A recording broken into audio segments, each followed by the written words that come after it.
14 қонун дар самти муҳоҷират дар Русия. Чунин буд натиҷаи соли гузашта барои муҳоҷирони кории тоҷик ва зиёде аз қоидаву қонуни нав аз ин сол амалӣ мешавад. биёед баррасӣ мекунем аз чӣ тоҷикистониён маҳрум шуданд ва чӣ тангиву душвориҳо онҳоро интизор аст. думаи давлатии Русия дар соли 2024 зиёда аз 14 қонун ва тағйиротро дар самти сиёсати муҳоҷират қабул кард. аз ҷумла акнун пулис ҳуқуқ дорад муҳоҷиронро бе қарори додгоҳ ихроҷ кунад. дар натиҷа соли 2024 теъдоди ихроҷшудагон ба 80 000 кас расид ки ин нисбат ба соли 2023 ду баробар зиёд аст. ба қонун дар бораи шаҳрвандӣ тағйирот ворид карда шуд. агар шахсе ки шаҳрвандии Русияро ба даст овардааст вале худро дар қайди ҳарбӣ нагузоштааст метавонад аз шаҳрвандии Русия маҳрум шавад. дар 10 моҳи соли 2024 шаҳрвандии 1365 кас бекор карда шуд. коршиносон ин иқдомро ба ҷалб ба ҷанг дар Украина рабт медиҳанд. ҳамчунин акнун шаҳрвандони хориҷӣ баъди издивоҷ бо шаҳрванди Русия бояд 3 сол интизор шаванд то ки тавонанд барои гирифтани ҳаққи иқомат ва шаҳрвандӣ дархост кунанд. пеш аз ин дарҳол баъд аз издивоҷ шахс метавонист иҷозатномаи иқомати муваққатӣ ва пас аз 8 моҳ ҳаққи иқомат бигирад. яке аз баҳсноктарин тағйирот манъи қабули фарзандони муҳоҷирон ба мактаб бе донистани забони русӣ мебошад ки аз моҳи апрели соли 2025 амалӣ хоҳад шуд. ногуфта намонад ки дар Русия мактабҳо ба забони модарии муҳоҷирон вуҷуд надоранд. хуб, маҳдудиятҳои зиёд ҳамчунин дар манотиқи гуногуни Русия низ ҷорӣ гардид.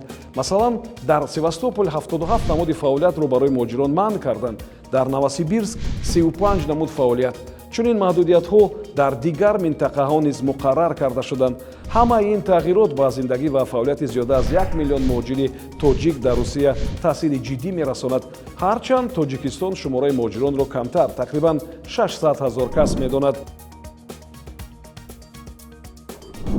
коршиносон сабаби аслии қабули ин теъдод қонунро пеш аз ҳама ангезаи сиёсӣ, баҳонаи амниятӣ ва баъдтар иқтисоду танзими муҳоҷират мегӯянд. шӯҳрат Латифӣ, коршиноси масоили муҳоҷират, мегӯяд ки таи 5 соли охир дар тамоми ҷаҳон, аз ҷумла Русия ки беш аз 10 миллион муҳоҷири меҳнатиро пазируфтааст, буҳрони муҳоҷират мушоҳида мешавад. русия баъди оғози амалиёти махсуси низомӣ дар Украина бо хатарҳои бештар рӯбарӯ шуд. ҳамчунин баъди шикасти доиш дар Ховаримиёна ва фаъол гаштани ҳалқаҳои хуфта дар Русия низ фаъол шуданд.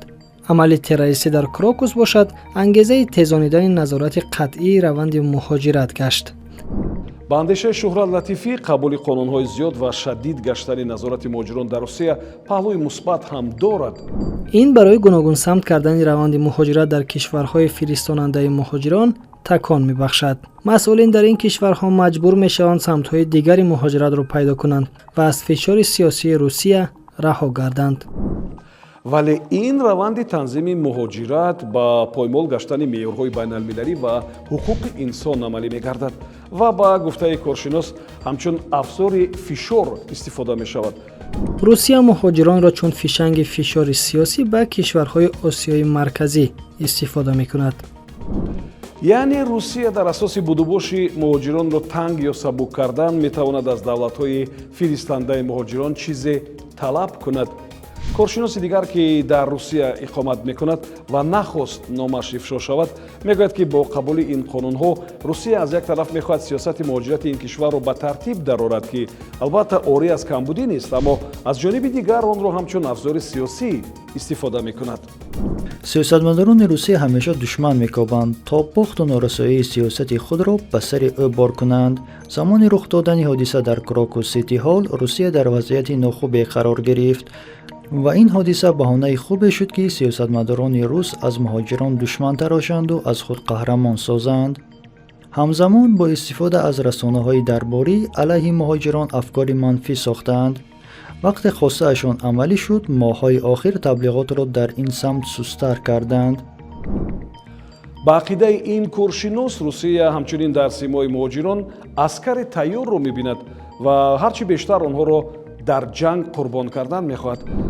бубинед, генералҳои рус беибо мегӯянд ки мехоҳанд муҳоҷиронро бештар ба ҷанги Украина фиристанд ва бо ифтихор иттилоъ медиҳанд ки чанд нафарро аллакай ба ин ҷанг фиристодаанд. чунин менамояд ки сиёсатмадорони рус ба муҳоҷирон ҳамчун одамони навъи дуюм менигаранд ва ба андешаи онон дар ҷанг фавтидани муҳоҷирон гӯё бохти калоне нест.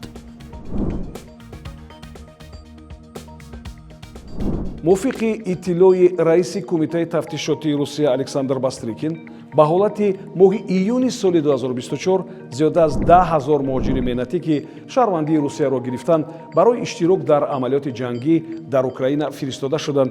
Дар маҷмӯъ зиёда аз 30 000 кас муайян шуданд ки шаҳрвандӣ гирифта дар қайди ҳарбӣ нагузоштанд. Мы нашли, знаете, такую фишку, которая привела к тому, что мигранты стали потихонечку покидать Российскую Федерацию. В чем эта фишка заключается? Мы стали реализовывать положение Конституции и наших законов о том, что лица, получившие гражданство, должны встать на воинский учет и в случае необходимости принять участие в специальной военной операции. Мы более 30 000 уже отловили таких нежелающих, поставили на учет, и уже порядка 10 000 из них направлены в зону специальной военной операции.